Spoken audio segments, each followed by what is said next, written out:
साहित्य आणि संस्कृती विशेष अध्यापन केंद्राच्या उद्घाटन प्रसंगी मंचावर उपस्थित असलेले माझे सहकारी राज्याचे उद्योग आणि मराठी भाषा मंत्री श्री उदय सामंतजी, आपले तंजावूर घराण्याचे छत्रपती बाबाजी राजे भोसलेजी, आपल्या कुलगुरू सन्माननीय शांतिश्री पंडितजी, रजिस्ट्रार प्रोफेसर रविकेशजी, या ठिकाणी उपस्थित असलेले सर्व सन्माननीय खासदार, सर्व अधिकारी, पदाधिकारी, पत्रकार, विद्यार्थी भगिनी आणि बंधूंनो, आज खरोखर ही अतिशय आनंदाची गोष्ट आहे की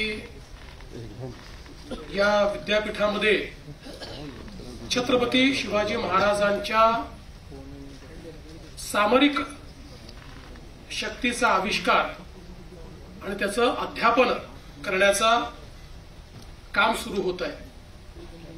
आपल्या सर्वांना माहिती आहे की छत्रपती शिवाजी महाराजांनी ज्या प्रकारे युद्धनीतीचा अवलंब केला, त्या युद्धनीतीचं कौतुक हे आजही जगभरामध्ये होतं। मला अतिशय सांगताना आनंद वाटतो की नुकतंच युनेस्कोने छत्रपती शिवरायांच्या 12 किल्ल्यांना जागतिक वारसा स्थळ म्हणून त्या ठिकाणी मान्यता दिली आणि याचं वर्णन काय केलंय, Maratha military landscape of Chhatrapati Shivaji Maharaj. म्हणजे त्यांचं जे काही सामरिक स्ट्रॅटेजिक प्लॅनिंग होतं त्याला एक प्रकारे युनेस्कोने जागतिक वारसा म्हणून आज स्वीकारलेला आहे। आणि हे स्वीकारत असताना ज्या प्रकारे या किल्ल्यांची रचना छत्रपती शिवरायांनी केली, त्याचं जे स्थापत्यशास्त्र आहे, त्या ठिकाणच्या ज्या व्यवस्था आहेत, या सगळ्या गोष्टी त्यांच्या स्ट्रॅटेजिक प्लॅनिंगच्या संदर्भात आपल्याला त्या ठिकाणी साक्ष देतात। या संपूर्ण किल्ल्यांमध्ये अतिशय योग्य ठिकाणी तयार केलेले किल्ले आहेत।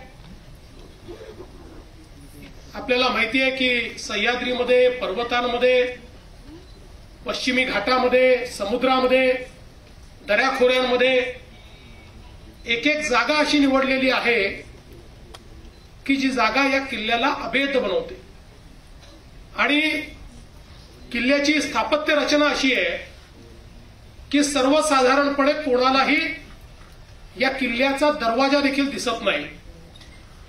माची पद्धत जी वापरण्यात आलेली आहे तीही अनेकांना बुचकळ्यात टाकणारी आहे आणि त्या ठिकाणी जी काही लष्करी आणि नागरी व्यवस्था आहे तीही अशा प्रकारे करण्यात आलेली आहे की कितीही बलाढ्य शत्रू आला तरी देखील तो शत्रू हे किल्ले जिंकू शकणार नाही। ज्यावेळी रायगडावर छत्रपतींचा राज्याभिषेक झाला, त्या राज्याभिषेकाच्या वेळी जो इंग्रजी वकील त्या ठिकाणी आला होता त्यांनी असं लिहून ठेवलं की फितुरी झाली नाही तर हा गड जिंकणं अशक्य आहे, अशा प्रकारची व्यवस्था या गडावर तयार करण्यात आलेली आहे।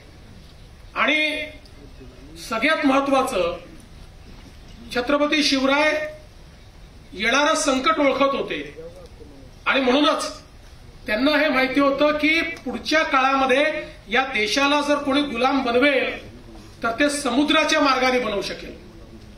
हा समुद्री धोका ओळखणारे छत्रपती शिवराय होते आणि म्हणून त्यांनी जे समुद्री किल्ले बांधलेले आहेत, आज इतक्या वर्षांनंतर देखील त्याला साधी भेगही जात नाही, इतक्या मोठ्या लाटा येतात, तुफान येतं, तरी देखील हे किल्ले जसेच्या तसे आहेत। आणि या किल्ल्यांनी आपला जो पश्चिमी किनारा आहे या किनाऱ्याला पूर्णपणे अभेद्य अशा प्रकारे त्या ठिकाणी तयार केलं आणि इंग्रज असतील, पोर्चुगीज असतील, या सगळ्यांना छत्रपतींच्या परवानगीशिवाय या ठिकाणी प्रवेश मिळू शकला नाही।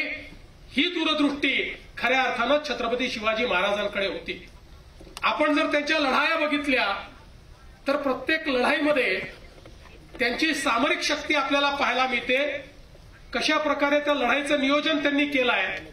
कमीत कमी सैनिकांमध्ये जास्तीत जास्त शत्रूवर आपल्याला कसं हल्ला करता येईल आणि कसं नुकसान करता येईल ही त्यांची शक्ती, किंवा लढाई कुठे झाली पाहिजे की जेणेकरून एक स्ट्रॅटेजिक ऍडव्हान्टेज हे आपल्याला मिळू शकतं, त्याचं योग्य नियोजन करून शत्रूला तिथे गाठणं, या सगळ्या गोष्टी छत्रपती शिवरायांनी ज्या केल्या त्यामुळेच खऱ्या अर्थानं आपल्या देशामध्ये स्वराज्याची स्थापना झाली। आणि छत्रपती शिवरायांचं याकरता आपण सगळे त्यांचे आभार मानतो किंवा या ठिकाणी आपलं दैवत मानतो, कारण तो असा काळ होता की ज्या काळामध्ये भारतामधले अनेक राजे आणि राजवाडे हे परकीयांचं मंडलिकत्व स्वीकारून त्यांच्याकरता काम करत होते। अशा परिस्थितीमध्ये आई जिजाऊंच्या आशीर्वादाने छत्रपती शिवरायांनी शपथ घेतली स्वराज्याची, आणि स्वराज्याची शपथ घेऊन त्या ठिकाणी इतक्या बलाढ्य शत्रूला नमवलं, आणि हे नमवत असताना स्वराज्याची स्थापना केली। आणि स्वराज्याची स्थापना करत असताना हे छत्रपतींचं राज्य नाही आहे, हे श्रींचं राज्य आहे, हे रयतेचं राज्य आहे। अशा प्रकारचा लोकतांत्रिक विचार देखील या भारतामध्ये छत्रपती शिवरायांनी त्या ठिकाणी खऱ्या अर्थानं रुजवला। आणि म्हणूनच आपल्याला माहितीये की 350 किल्ले हे स्वराज्यामध्ये होते। एकदा छत्रपती असं म्हणाले की एकेका किल्ल्यावर जर आपण यांना झुंजवत ठेवलं तर 10 औरंगजेब आले तरी देखील आपल्या स्वराज्याला हे जिंकू शकणार नाही। अशा प्रकारची त्या ठिकाणी सगळी शक्ती आणि ताकद ही उभी केली होती। आजही आम्ही शिवनेरीवर किंवा रायगडावर कार्यक्रम करतो, त्या कार्यक्रमाकरता सामान न्यायचं असेल तर दमछाक होते, कसं सामान न्यायचं समजत नाही। आणि त्या काळामध्ये अनेक टनाचे दगड हे वरपर्यंत नेऊन त्या ठिकाणी अभेद्य अशा प्रकारची व्यवस्था ही छत्रपती शिवाजी महाराजांनी केली। आणि तशा प्रकारचे हिरोजी इंदुलकरांसारखे किंवा वेगवेगळ्या शास्त्रामध्ये पारंगत अशा प्रकारचे नेमके लोक हे निवडून जी व्यवस्था त्यांनी केली। आणि म्हणूनच आपण हे बघितलं, छत्रपतींना तर आयुष्य कमी मिळालं, त्याच्यानंतर छत्रपती संभाजी महाराजांनी खऱ्या अर्थानं त्या ठिकाणी मोठी झुंज दिली, पण औरंगजेबाला वाटायचं की यानंतर मात्र आता कोणी टिकणार नाही आणि आपण या स्वराज्याचा कब्जा घेऊ। पण त्यानंतर देखील मराठे लढत राहिले आणि शेवटपर्यंत औरंगजेबाची कबर झाली, पण या ठिकाणी स्वराज्य संपलं नाही। ही जी विजयकिशोर वृत्ती या ठिकाणी छत्रपतींनी रुजवली होती आणि त्यातूनच मग पुढे अटके पार झेंडा नेण्याचं काम हे या ठिकाणी आपल्या मराठ्यांनी केलं।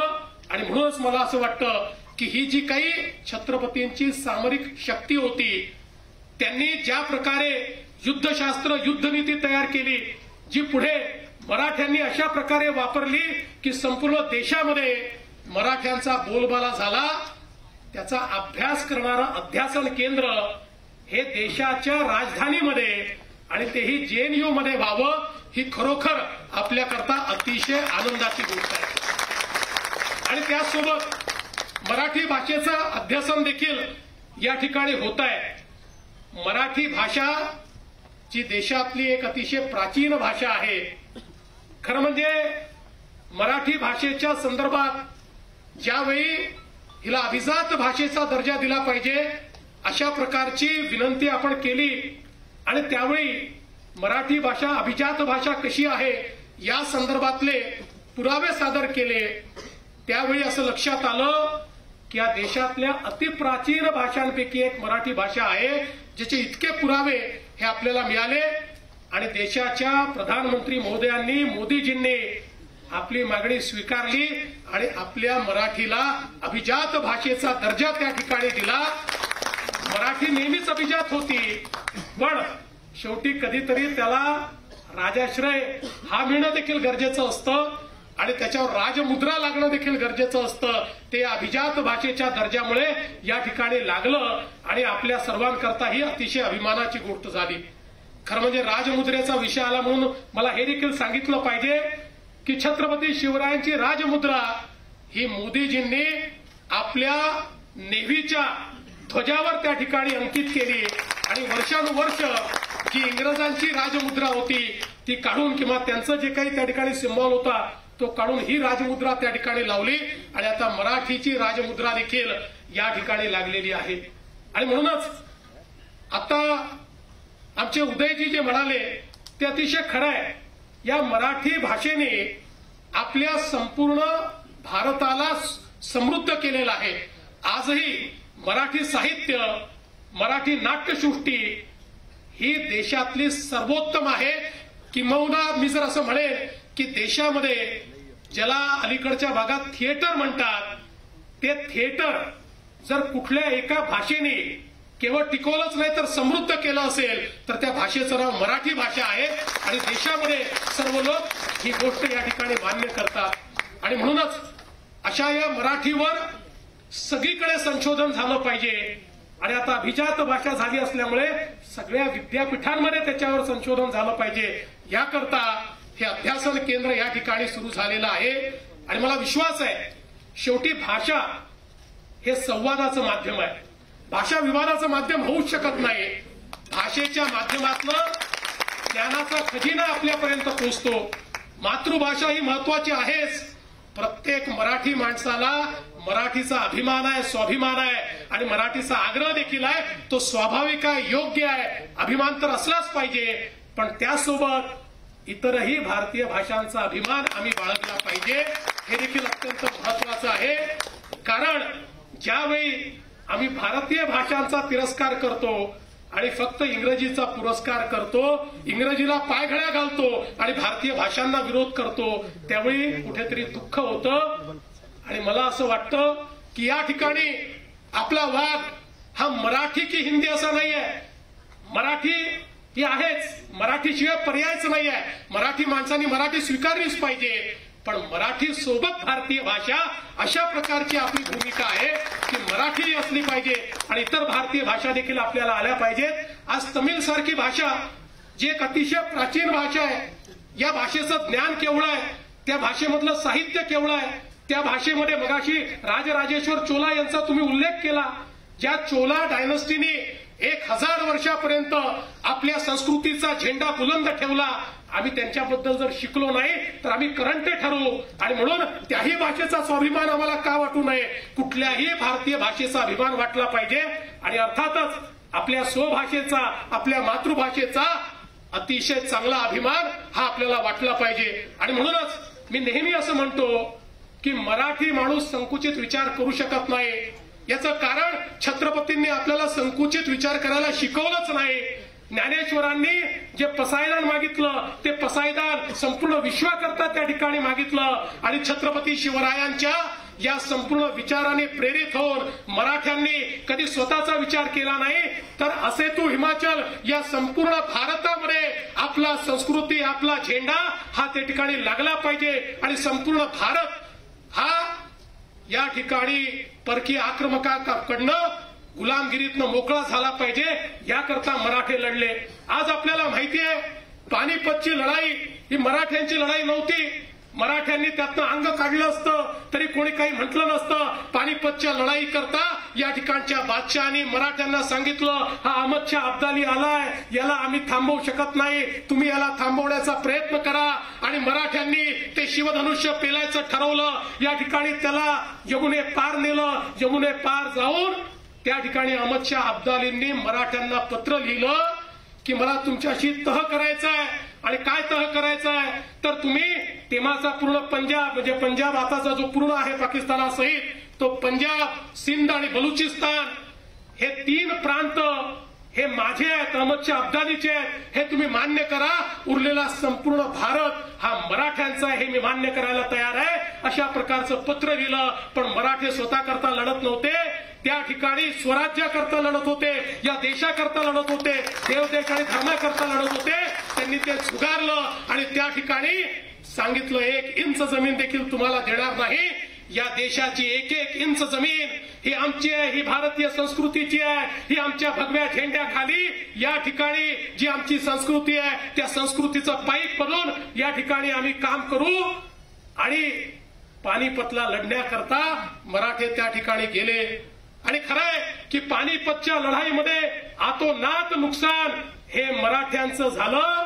पण 10च वर्षामध्ये त्या ठिकाणी शिंद्यांनी दिल्लीवर पुन्हा एकदा मराठ्यांचा झेंडा लावला आणि दिल्ली जिंकून दाखवली. ही खऱ्या अर्थानं आपला इतिहास आहे. आणि म्हणून देशाकरता लढणारा मराठी माणूस हा संकुचित विचार करू शकत नाही, तो छोटा विचार करू शकत नाही.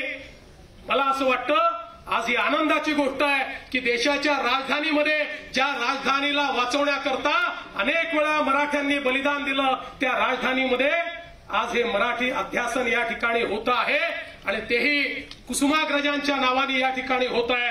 ही त्याहीपेक्षा अतिशय आनंदाची गोष्ट आहे. आणि म्हणून मी जेएनयूला आणि विशेषतः कुलगुरू महोदया मी आपलं मनापासून आभार मानतो.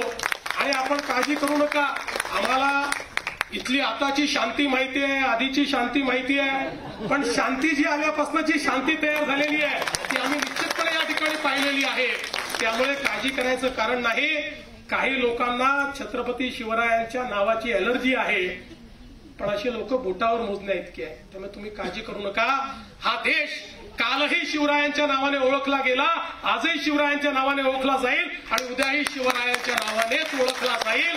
कोणी कितीही त्याला विरोध केला तरीही या ठिकाणी छत्रपती शिवराय हे खऱ्या अर्थानं आमच्या स्वराज्याचे जनक होते आणि म्हणून ते आमचं दैवत राहतीलच. आणि म्हणून मी खरं तर आमच्या उदय सामंतजींचं मनापासून अभिनंदन करतो की उदयजी तुम्ही स्वतः या संपूर्ण कार्यक्रमाकरता पुढाकार घेतला आणि कुलगुरूंसोबत सातत्याने चर्चा करून, आणि मला हे आत्ताच कळलं की त्यांनी तुम्हाला रागवलं देखील आहे, त्यांचा अधिकार आहे, गुरूंना रागवता येतं, त्याच्यामुळे ते सगळं करून तुम्ही हा संपूर्ण कार्यक्रम या ठिकाणी आज पार पाडलेला आहे. आणि दोन्ही अतिशय उत्तम अध्यासनं आज या ठिकाणी सुरू झाली, त्याबद्दल तुमचंही मी मनापासून आभार मानतो. आणि अतिशय आनंदाची गोष्ट आहे की आता या कॅम्पसमध्ये छत्रपती शिवरायांचा पुतळा देखील या ठिकाणी लागणार आहे. छत्रपती शिवरायांचा पुतळा म्हणजे केवळ शिल्प नसतं, ते जागृत अशा प्रकारची ती ऊर्जा असते की ज्याच्याकडे पाहिल्यानंतर प्रत्येक व्यक्तीला देशाकरता या ठिकाणी बलिदान देण्याची इच्छा होते, आपल्या समाजाकरता काम करण्याची इच्छा होते. आणि म्हणून हाही निर्णय या ठिकाणी झाला. त्याबद्दल तुमचे मनापासून मी अभिनंदन करतो. पुन्हा एकदा सन्माननीय व्हीसी आपल्या कुलगुरू असतील, कुलसचिव असतील, सगळ्यांचे मी अतिशय मनापासून आभार मानतो. आणि आपण या कार्यक्रमामध्ये आम्हाला या ठिकाणी बोलवलं त्याबद्दल आपले आभार मानून माझे 2 शब्द संपवतो. जय हिंद, जय महाराष्ट्र, जय भारत.